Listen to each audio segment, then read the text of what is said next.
이슈토크입니다. N번방 사건에 대한 분노가 들끓으면서 정부에서도 TF팀을 구성해 재발 방지를 위한 대응에 나서겠다 이렇게 밝혔습니다. 부산에서는 지역의 여성단체가 기자회견을 열고 디지털 성범죄 근본적 해결 대책 마련을 요구하고 나섰는데요. 이번 시간에는 디지털 성범죄 원인을 살펴보고 근절을 위한 방안에 대해 이야기 나눠보도록 하겠습니다. 여성인권지원센터 살림 변정희 대표와 함께합니다. 안녕하십니까? 네, 반갑습니다. 네, 반갑습니다.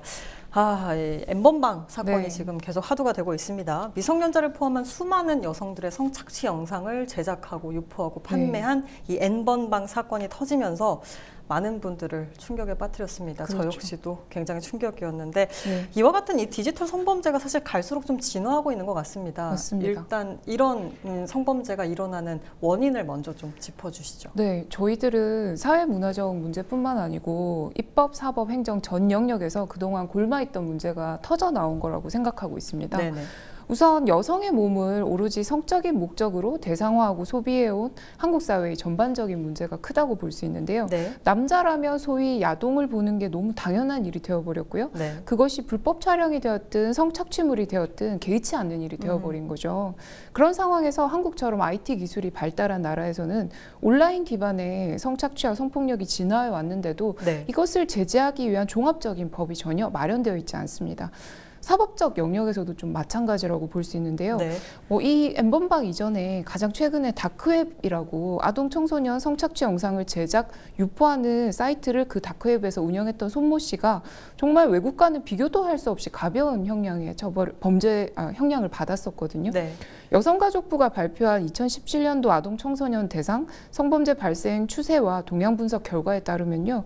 아동 성착취 영상을 제작한 범죄자의 평균 형량이 고작 징역 2년밖에 되지 않는다는 겁니다. 굉장히 짧군요. 그렇죠. 외국에서는 단지 소지만 하고 있어도 어마어마한 형벌이 뒤따르는데요. 한국의 사법부는 사실 관대해도 너무 관대한 거죠. 유독 성범죄에 관해서만은 이런 솜방망이 처벌이 잇따르고 있어서 사법부가 오히려 가해자다, 괴물을 키웠다 이런 비판도 터져 나오고 있습니다.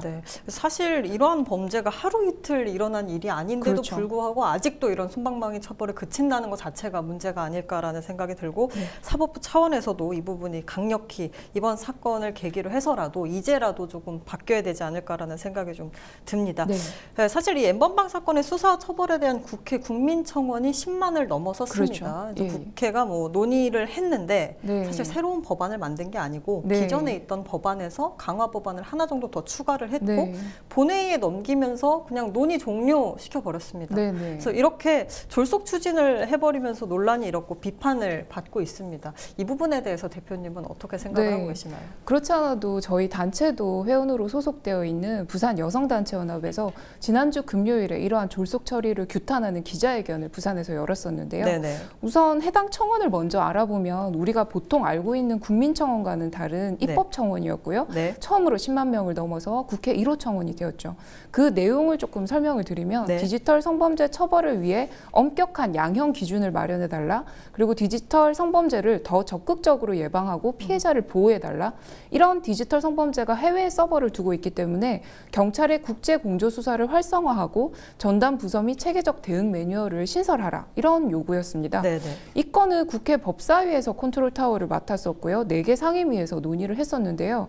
문제는 법사위에서 말씀하신 것처럼 관련 법안을 극히 일부만을 통과시키는 방식으로 졸속 처리하고 종결해 버린 것이죠.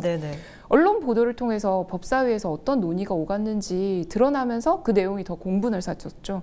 부산의 한 국회의원은 청원한다고 다 법을 만드냐라고 해서 대중의 질타를 받았었고요.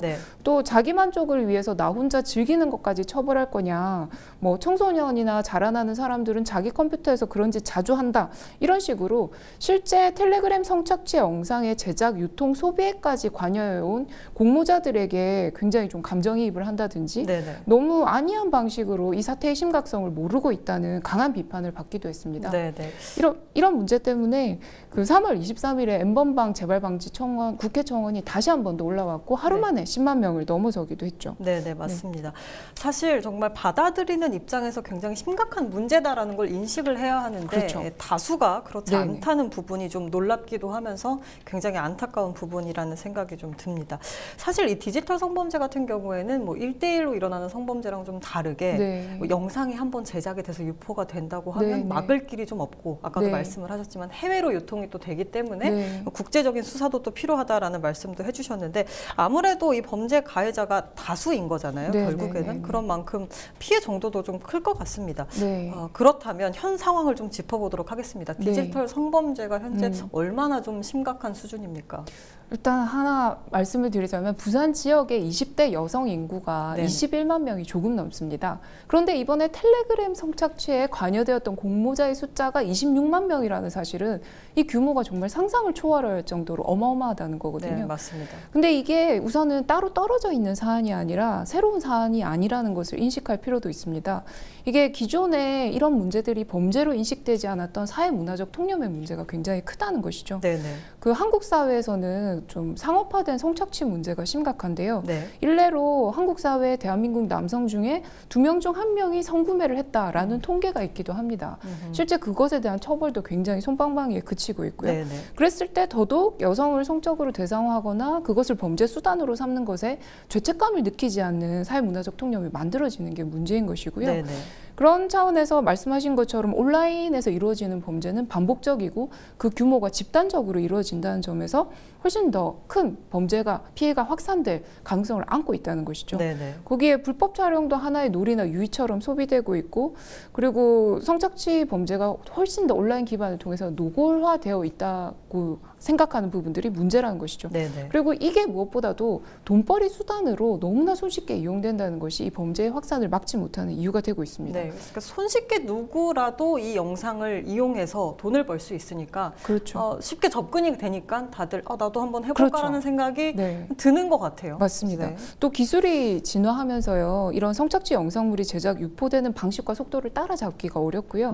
과거에는 이제 웹하드나 포털 사이트를 구축해서 그 서버를 말하자면 없애면 되는 문제였다가 지금처럼 SNS에 N개의 말 그대로 단톡방이 있지 않습니까? 그 안에서 이루어지는 범죄는 더욱더 추적하기 힘겹기 때문에 정말로 종합적인 대책이 필요한 겁니다. 네, 맞습니다. 가해자를 그러니까 특정하기도 어렵고 찾는 건 더 어렵고 가해자가 몇 명인지도 사실 구체적으로 알 수 없는 그런 상황이 온 거죠. 여튼 기존의 성폭력 범죄와는 정말 많은 다른 유형이기 때문에 피해자에 대한 좀 조치가 좀 강화돼야 되지 않을까라는 생각이 듭니다. 지원이 좀 필요해 보이고 혹시라도 이런 피해를 입었을 경우를 대비한 그런 대비책들이 좀 있어야 될 것 같은데 현재는 그렇다면 이 디지털 성범죄 피해자에 대한 이런 지원책, 뭐 대책들은 어떤 것들이 나와 있나요?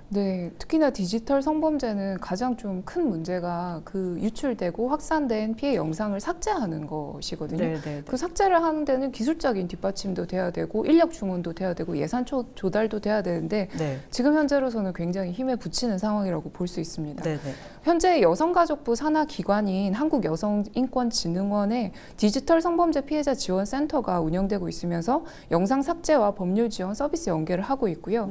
또 한국사이버성폭력 대응센터와 같은 민간 기관에서 삭제 조치를 하고 있는데 말씀드렸듯이 이게 너무너무 어마어마한 일입니다. 그래서 굉장히 힘든 상황이고요. 또 지역에서는 1366 센터 등에서 디지털 성범죄 피해자 지원을 하고 있고요. 저희 같은 여성폭력 방지 업무를 담당하는 단체에서도 피해자 지원을 하고 있지만 삭제 업무까지는 어렵거든요. 그래서 국가 차원에서 이런 어떤 컨트롤 타워가 있어서 그런 어떤 기술적 조치, 인력 중원, 예산 조달 등을 해나가야 되는 것이 과제로 남아있는 상황입니다. 또 정부에서는 디지털 성범죄 피해를 입은 여성들이 주민등록 변경을 할 수 있도록 추진하고 있는데요. 피해자 정보가, 신상 정보가 이런 성착취 굴레를 만드는 핵심 수단이었다는 것을 감안한다면 적절한 조치라고 볼 수 있는데 아직 이런 법을 몰라서 지원을 못 받는 여성들도 많이 존재하고 있고요. 그나마 한 가지만 더 말씀드릴게요. 이번에 경찰청에서는 디지털 성범죄 전담팀을 신설했다고 발표해서 그나마 다행이라고 볼 수 있는데요. 그렇지만 수사기관과 사법부에서도 이러한 성범죄 특성을 잘 헤아려야 되는 것이요. 아시겠지만 여성들의 입장에서는 범죄를 신고하고 그 내용을 진술하고 심지어 증거 자료로 그 영상을 제출하는 것만으로도 엄청난 모욕감을 느낄 수 있는 부분이거든요. 그래서 일각에서는 여성 경찰, 검찰 그리고 판사로 교체해야 된다는 목소리가 나온 것도 같은 맥락이라고 볼 수 있습니다. 맞습니다. 그러니까 피해자에 온전히 맞춰서 모든 시스템이 돌아가야 하는데 사실 이런 피해를 당했을 때 영상을 제출한다든지 사실 말 꺼내는 것 자체가 그렇죠. 그 기관을 찾아가는 것 자체가 굉장히 부담이 될 텐데 이런 부분이 좀 하루빨리 개선이 좀 돼서 내가 피해를 입었을 때 이거를 처리가 빨리 돼야 된다는 걸 좀 당연하게 모두가 좀 인식을 해야 되지 않을까 생각이 듭니다. 사실 이 N번방 피해자 같은 경우에는 지금 더 심각한 문제는 2차 가해입니다. 그렇죠. 인터넷상에 사진이나 이름이 올라오기도 하고요. 연관 검색어에 보고 싶지 않아도 뜨면 사실 저희는 궁금하니까 눌러보게 되죠. 그렇죠. 보통 이런 사건이 아니더라도. 그런 것 때문에 2차 가해가 좀 심각한데 이런 디지털 성범죄 2차 가해를 막기 위한 방안은 없는 건가요? 정말 이건 근본적인 문제라고 볼 수 있을 텐데요. 일단 이 2차 가해가 말씀하신 것처럼 신상털이와 이를 이용한 협박, 인신공격 등이 문제라고 볼 수 있는데 이게 전형적으로 성범죄에 있어서만 너가 왜 거기에 갔냐, 너가 왜 빌미를 줬냐, 뭐 당해도 싸다 등등의 피해자에게 책임을 전가하고 전형적인 피해자 다음으로 여성들을 공격해온 그간의 어떤 사회적 성인지 감수성의 부재가 드러나는 일이라고 볼 수 있습니다. 그래서 이런 공격으로 사실 자신들의 행위를 정당화할 수 없는 일인데도요. 단톡방이나 커뮤니티 등에서 이런 통념을 확대 재생산하는 문화가 무엇보다 심각하고요. 이런 문제는 사실 하루아침에 해결될 수 있는 문제는 아니지만 그럴수록 정부나 수사기관에서는 단호하게 가해자를 처벌하고 더욱더 단호하게 피해자를 보호해야 하는 것이죠. 현재는 또 피해자가 자율적으로 삭제를 요청하면 운영자들이 삭제나 차단을 하고 방송통신심의위원회에서 차단을 하는 등의 조치가 이루어지고 있는데요. 이것만으로는 전혀 충분치 않습니다. 성착취, 성범죄 관련 영상물이 유통, 소비되고 그것으로 어마어마한 수익을 올리고 있는 플랫폼과 포털 사이트에도 제재 조치가 있어야 되고 책임을 물고 뭐 신고 체계라든지 필터링 등을 좀 체계적으로 의무화하는 것도 필요한 상황입니다. 사실 뭐 수사기관 입장에서 보면은 너무 양이 막대하다 보니까 어디서부터 어떻게 손을 대야 될지 모르겠다. 조사하다 보면 너무 버겁다, 힘들다라는 생각이 들 것 같긴 하지만 그래도 이게 뿌리째 뽑히지 않으면 이런 디지털 성범죄는 계속 일어날 게 분명하거든요. 그러니까 수사기관에서도 또 말씀하신 것처럼 정부 차원에서도 정말 강력한 제지 조치가 좀 필요하지 않을까라는 생각이 듭니다.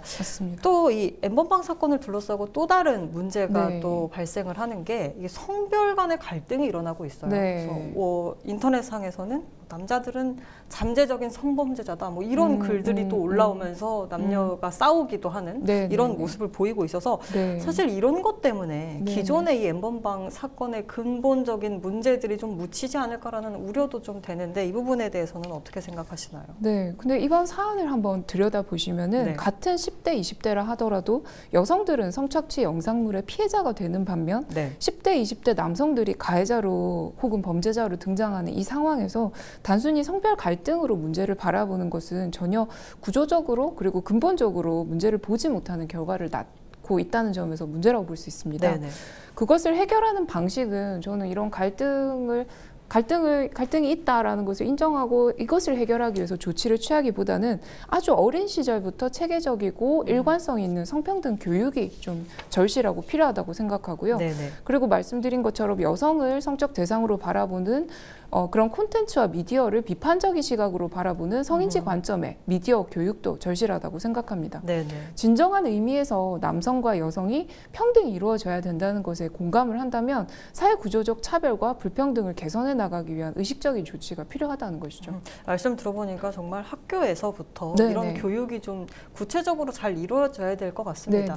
단순히 호기심에서 뭐 보는 것 자체가 나쁜 건 아니다라고는 사실 이야기를 하잖아요. 그거에 대해서 죄책감을 먼저 느낄까 봐. 왜 그게 잘못된 것인지를 이야기해주면서 보는 것 자체도 나쁜 거고 그런 거에 대한 생각도 나쁜 거다라는 것을 좀 인식을 아이들 때부터 학생 때부터 좀 지켜나가야 되지 않을까라는 생각이 좀 듭니다. 이 부산 여성단체연합에서 아까도 말씀하셨지만 국회 결정에 대해서 규탄을 하고 기자회견을 열었다라고 말씀을 해주셨는데 부산 여성단체 차원의 향후 활동 계획은 어떻게 되나요? 최근에 그 부산 여성단체연합뿐만 아니고 부산 페미 네트워크나 부산 스쿨 페미니즘 연합이나 부산 캠퍼스 페미 네트워크 등 10대, 20대 여성들의 자발적인 조직으로 만들어진 단체에서 법원 앞에서 1인 시위를 하고 온라인상에서 목소리를 내고 있어요. 이들 단체와 함께 부산 여성단체연합은 연합에서도 여성폭력 피해자들을 지원하는 상시업과 같은 단체, 그리고 부산 학부모 연대라든지 부산 문화예술계 반성폭력 연대와 같은 단체들과 함께 부산 지역의 여러 여건들을 바꾸기 위한 활동을 전개해 나가기 위해서 텔레그램 성착취 대응을 위한 부산 지역 공동 대책위를 만들어갈 계획입니다. 그 안에서 저희들이 다 함께 목소리를 모아서 활동을 전개해 나갈 계획을 갖고 있습니다. 구체적인 활동이라고 치면 뭐가 있을까요? 말씀드린 것처럼 검찰청이나 법원 등에서의 양형 기준을 좀 재정비하고요. 사법 단계에서 피해자 보호에 최우선을 기하고 가해자들을 엄벌할 수 있도록 좀 검사님들이나 판사님들도 직접적으로 대면을 하고 좀 성인지와 관련한 인식 개선을 할 수 있는 어떤 간담회를 연다든지 그런 촉구 활동을 하고요. 네네. 온라인상이라든지 오프라인 활동에서도 1인 시위라든지 기자회견 등의 활동도 계속해 나갈 계획입니다. 이 디지털 성범죄를 근절하기 위한 대책들은 좀 어떤 것들이 마련돼야 된다고 보십니까? 이미 앵커님께서 잘 말씀하셨는데 이번에 너무 유명했던 구호가 있죠. 가해자들은 N번방에서 감방으로, 그리고 피해자들은 일상으로.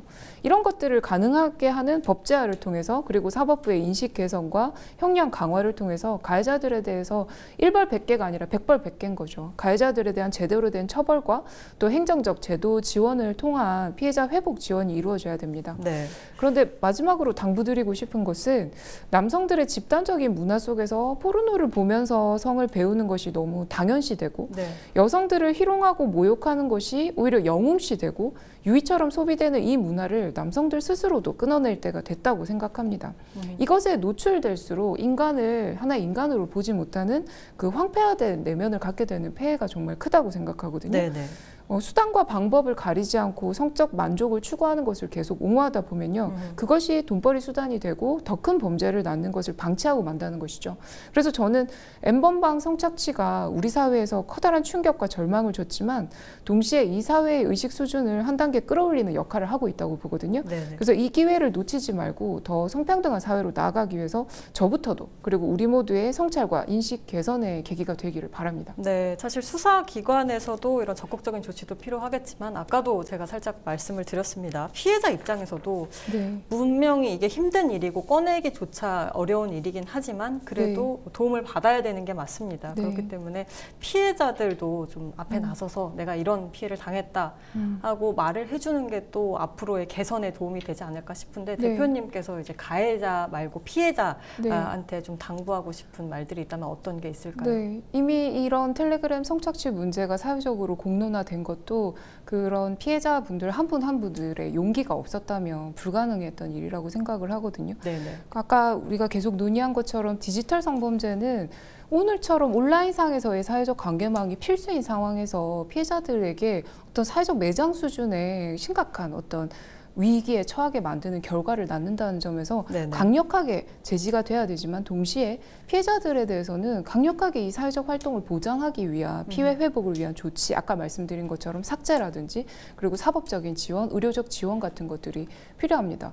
실제 피해를 겪은 여성들 중에서는 밖에 나가서 대인관계를 형성하는 것 자체도 굉장히 공포스럽고 두려워하고 실제 죽음에 이르기까지 하는 그런 어떤 심각한 문제를 낳고 있는 것들이 지금의 상황인데요.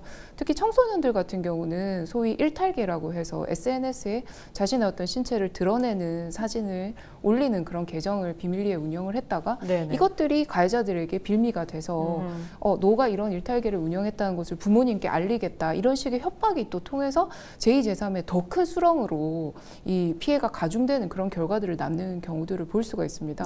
피해자들이 어떤 일을 했든 어떤 행위를 했든 가해자들의 행위가 정당화될 수 없음은 명백하고 우리 사회가 이러한 피해자들을 당연히 지원하고 보호하고 사법적인 처벌을 할 수 있다는 것을, 가해자들에 대한 사법적 처벌을 할 수 있다는 것을 피해자들에게 확실하게 인식을 시켜줘야 되고요. 피해자들도 이런 어떤 사법기관을 믿고 어떤 범죄 해결을 위해서 적극적으로 용기를 내실 것을 반드시 당부드리고 싶습니다.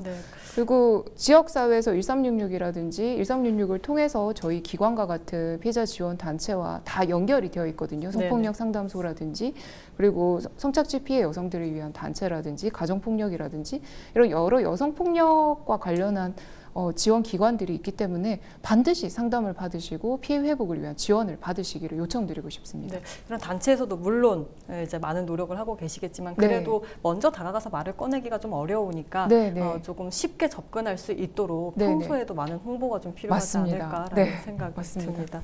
네. 이 디지털 성범죄가 갈수록 진화를 하고 있습니다. 우리 인식 변하는 게 먼저이지 않을까 싶습니다. 수사기관의 협조도 물론 중요하지만 우리 인식부터가 정말 잘못된 것이고 앞으로 더 퍼져서는 안 되는 것이다라는 인식을 강화시켜서 모두가 함께 노력하는 사회가 됐으면 좋겠습니다. 오늘 이슈토크 여기서 마칩니다. 고맙습니다. 네.